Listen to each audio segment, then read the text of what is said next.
Selamat pagi, saya akan mempresentasikan tesis saya yang berjudul Analisis Hubungan Lingkungan Kerja, Burnout, dan Performa Keselamatan Kerja di Industri Ketenagalistrikan menggunakan SEM PLS.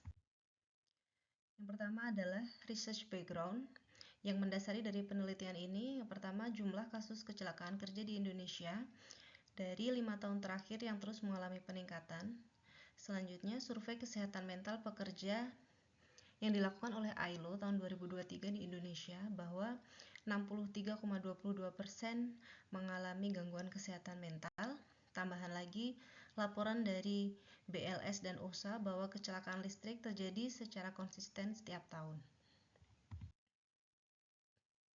Kemudian selanjutnya, kondisi kesehatan kerja di perusahaan PLTU-XYZ, tingkat kesejahteraan pegawai PLTU-XYZ, hasil survei terhadap 120 orang, hanya sebagian kecil yang mencapai kesejahteraan tinggi.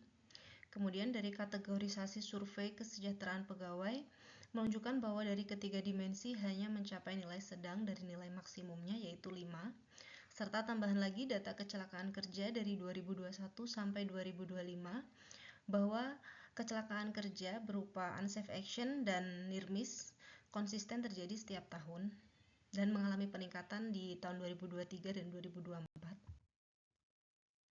Kemudian berikut adalah beberapa rumusan dan tujuan masalah, yaitu apa saja faktor yang mempengaruhi performa keselamatan kerja di industri listrik, bagaimana pengaruh lingkungan kerja dan burnout terhadap performa keselamatan kerja, bagaimana strategi intervensi berbasis hasil penelitian untuk meningkatkan performa keselamatan kerja di industri listrik. Berikut adalah literatur review, yaitu dilakukan review dari beberapa jurnal yang membahas tentang lingkungan kerja, burnout, kemudian kesehatan kerja, perilaku keselamatan kerja yang menggunakan berbagai macam metode yaitu MLR, SEM, multivariate regression dengan berbagai macam jumlah sampel. Dari hasil literatur review menunjukkan bahwa sebagian besar penelitian hanya menganalisis hubungan langsung antara lingkungan kerja dan burnout tanpa melihat dampaknya pada keselamatan kerja, serta penelitian tentang peran burnout terhadap safety performance pada industri kelistrikan masih terbatas.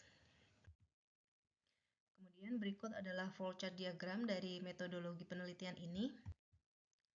Jenis penelitian yang digunakan adalah penelitian kuantitatif dengan metode structural equation modeling, partially score, higher order construct menggunakan software Smart PLS. Lokasi penelitian di salah satu anak perusahaan listrik negara, yaitu pembangkit listrik tenaga uap yang berlokasi di Sumatera Utara. Waktu pelaksanaan dilakukan pada Juli hingga Desember 2025. Penentuan ukuran sampel menggunakan statistical power analysis, sehingga minimum sampel yang direkomendasikan adalah 155 responden.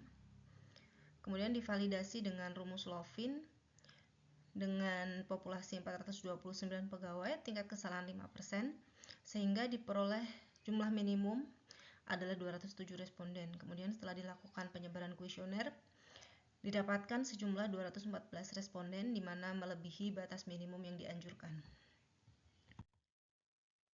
Grounded teori yang digunakan adalah job demand resource, di mana lingkungan kerja sebagai job resource dapat mengurangi burnout dengan menyeimbangkan job demand, dan safety performance teori, di mana performa keselamatan dipengaruhi oleh faktor organisasi, lingkungan kerja, dan individu. Kemudian research metodologi. Instrumen-instrumen yang digunakan yang pertama adalah Oldenburg Burnout Inventory, digunakan untuk mengukur burnout. Kemudian Copenhagen Psychosocial Questionnaire digunakan untuk mengukur lingkungan kerja. Yang terakhir, Neil and Griffin Safety Performance Framework digunakan untuk mengukur performa keselamatan kerja. Kemudian dari penelitian ini ada 4 hipotesa. Hipotesa pertama, lingkungan kerja berpengaruh negatif terhadap burnout. Yang kedua, burnout berpengaruh negatif terhadap performa keselamatan kerja. Yang ketiga, lingkungan kerja berpengaruh positif terhadap performa keselamatan kerja. Keempat, burnout memediasi hubungan antara work environment dan performa keselamatan kerja. Kemudian analisis data penelitian dilakukan 3 tahap. Yang pertama, evaluasi outer model dengan uji reliabilitas internal, batasnya di atas 0,7. Kemudian uji validitas konvergen dengan loading factor dan AV. kemudian validitas diskriminan, HTMT, dan Vornelecker. Selanjutnya dilakukan uji model fit yaitu SRMR dan NFI. Dan yang terakhir evaluasi inner model, diantaranya adalah uji Peck coefficient, T-statistik dan P-value, uji R-square, uji VIF dengan nilai kurang dari 5, uji ukuran efek, dan uji predictive relevance. Berikut adalah hasil dari pengujian atau analisa. Beberapa indikator setelah dilakukan pengujian convergent validity, terdapat indikator dengan nilai loading di bawah 0,7 yaitu 4 indikator sehingga dihapus. Kemudian setelah dihapus dilakukan analisa ulang. Akhirnya seluruh indikator memenuhi kriteria convergent validity. Dan yang terakhir semua konstruk memiliki outer loading lebih dari 0,7 dan AV lebih dari 0,5. Kemudian bisa dilanjutkan di outer model evaluation. Yang selanjutnya adalah reliabilitas konstruk. Dilihat dari nilai Cronbach alpha dan composite reliability, nilainya 0,7 sampai 0,9 di atas batas. Kemudian dari validitas diskriminan HTMT, nilai HTMT juga di bawah standar yang diharapkan, termasuk nilai Vornelecker juga masih memenuhi syarat. Selanjutnya dilakukan di tahap second order dilakukan inner model evaluation. Yang pertama dari multikolinearitas, di sini nilainya 1 sampai 1,8, artinya masih di bawah batas multikolinearitas. Kemudian uji efeknya hasilnya adalah 0,1 sampai 0,7. Di sini beragam, ada yang sedang, ada yang rendah, dan ada juga yang tinggi. Kemudian dari guidance of fit yang dilihat adalah SRMR dan NFI-nya. Jika diperhatikan nilainya masih di bawah standar, masih sesuai dengan aturan guidance of fit. Kemudian selanjutnya uji R-square hasilnya adalah moderate. Dan yang terakhir predictive relevance, nilai key predict-nya semua di atas 0. Artinya model ini bisa digunakan sebagai prediksi. Kemudian interpretasi dari hipotesa yang pertama yaitu lingkungan kerja menurunkan burnout secara signifikan, di mana lingkungan kerja yang suportif berperan sebagai job resource, membantu mengurangi kelelahan kerja. Kemudian H2, burnout menurunkan safety performance, kelelahan psikologis dapat mengurangi kewaspadaan dan perilaku kerja aman. Kemudian yang ketiga, lingkungan kerja meningkatkan safety performance melalui dukungan organisasi, komunikasi yang baik, dan sistem kerja yang terstruktur. Artinya H1 sampai H3 dianggap signifikan karena nilai T-statistiknya lebih dari 1,96 dan P-value-nya di bawah 0,005. Kemudian yang keempat, dianggap bahwa burnout mediasi secara parsial, artinya partially supported.